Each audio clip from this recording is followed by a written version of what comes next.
সবাই কেমন আছো? আর এই যে দেখো, আজকে আবার দুপুরের জন্য রান্না করতেছি। তো আজকে রান্না করছি হচ্ছে ইলিশ মাছের কষা।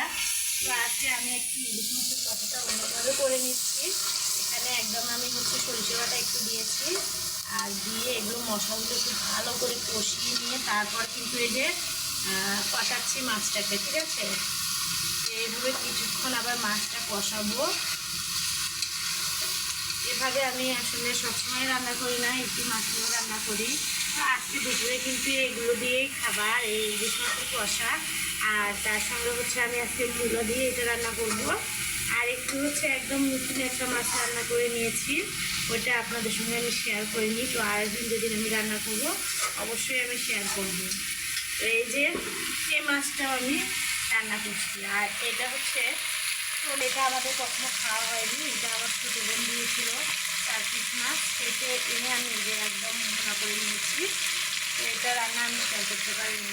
এখন কিন্তু আমি এখানে এই যে ইলিশ মাছটাতে একটু ঝোল দিয়ে দিলাম, অল্প করেই দিলাম যেহেতু ইলিশ মাছ। আর হচ্ছে টোনা মাছটা কিন্তু রান্না সেই হয়েছে, এখনও খাইনি, তারপরে দেখি কিন্তু অনেকটাই মনে হচ্ছে যে অনেকটা সুন্দর হয়েছে। আর এখন আমি এটাকে ঢেকে দেবো। ঢাকনাটা তো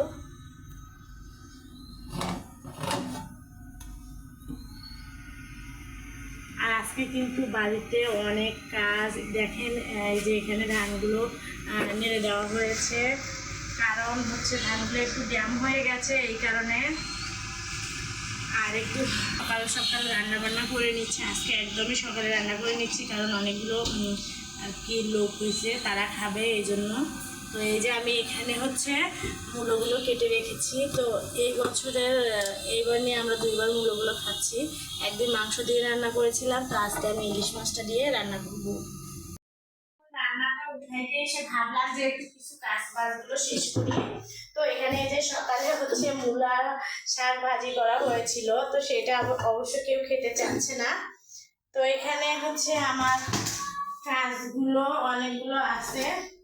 এই যে বাটা ভাজাগুলো একটু ফ্রিজে রেখে দিই, কারণ গন্ধ উঠতে পারে যে পরিমাণে গরম। আর এই যে আমার রান্নাঘরটা দেখেন কি অবস্থা, একদম নোংরা হয়ে আছে। তো ভাবলাম যেহেতু রান্না উঠে দিছি, তো রান্না ফাঁকে ফাঁকে একটু এই কাজগুলো করে নিই।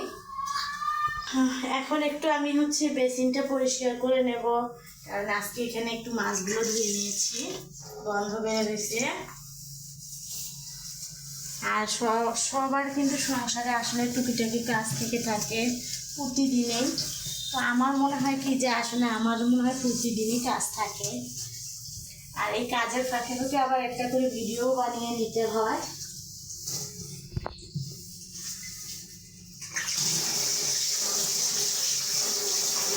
আর আমার কাজগুলো কিন্তু আপনাদের সঙ্গে শেয়ার করি।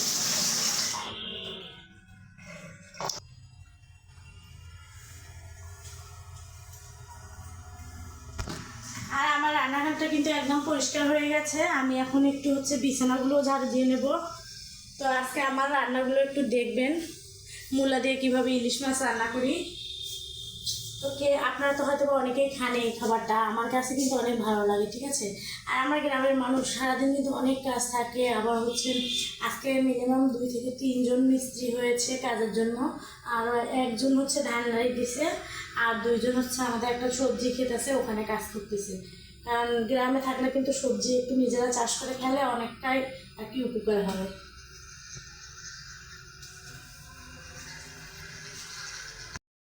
কষাটা হয়ে গেছে, তার ফাঁকে আমার সব ঘরের কাজও হয়ে গেছে। এখন আমি এটাকে ঢেলে নেব, বাটিতে ঢেলে নিলাম। আর এখন আমি হচ্ছে মূলাটা রান্না করার জন্য এখন আমি তেল দিয়ে দেব। আর কড়াইটা আমি একদমই ধুবো না, কারণ এখানে মশলাগুলো আছে ভেজে। তো বাটাটা এখন দিয়ে দেবো, এই যে বাটা মশলাটা।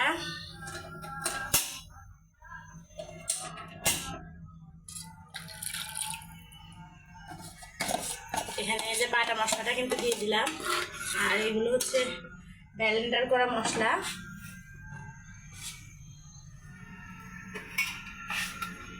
আর একটু মরিচ বাটা,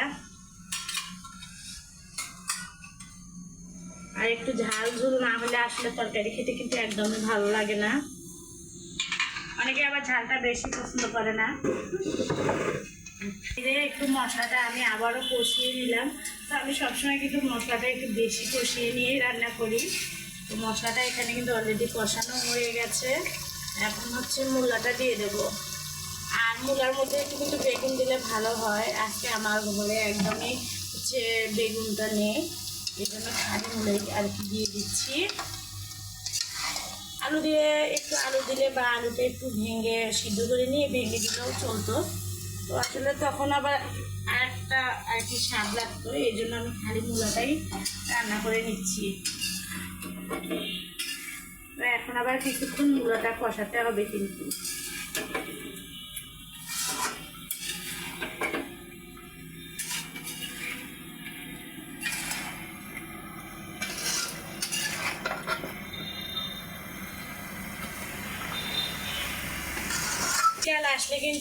শীতকাল আসলে কিন্তু দেখা যায় যে মূলার তরকারি রান্না করে তুলে একদম টুকটুকা হয়ে থাকে।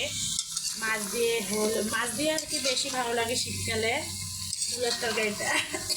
এতটাই ঠান্ডা লাগছে যে মানে সর্দিও হয়েছে, আবার কাশ, একটু ফুসফুসে কাশ, কারণ আবহাওয়াটা একদম চেঞ্জ হচ্ছে, এই কারণে কিন্তু এই অবস্থা। দেখবেন যে প্রতিটা বাড়িতে কিন্তু বাচ্চাদেরও যে অবস্থা, বড়দেরও ওই একই অবস্থা হয়েছে। তো আমারও অবশ্য সেই রকমই হয়েছে। আমি কিন্তু ফ্রিজের পানি খাই না, তারপরও আমার সর্দিটা বা ঠান্ডাটা একটু বেশি লাগে সব সময়। আর গরমটা যেহেতু অতিরিক্ত, অনেক সময় হয়তো বা গরমে গা ঘেমে হয়তো বা আর কি সর্দিটা লেগে যায়। তো আমার এখানে অলরেডি কিন্তু ঠান্ডার মতো রোগ ধরেই গেছে। আর আমি একদমই এই সর্দি হলে সহ্য করতে পারি না, তারপরও আর কি সব কিছু মানিয়ে নিয়ে কষিয়ে নেওয়ার পর একটু ঝোল দিয়ে দিচ্ছি। তো এই ঝোলে আর একটু কষিয়ে নেবো, অল্প করে দিয়ে দিলাম। এটাই হবে আর কি ঝোল। কষানোর পরে তো আবারও ঝোল দিতে হবে। কিন্তু রান্নাগুলো হচ্ছে, আর আমার সবগুলো রান্নাই কিন্তু একদম কাঁচা মরিচের রান্না। হয়তো বা ভাববেন যে শুট মরিচ দিয়ে রান্না করেছি, তবে কাঁচা মরিচের রান্না। কিন্তু এই যে দেখেন একদম কালারগুলো কিন্তু শুট মরিচের মতোই আসছে।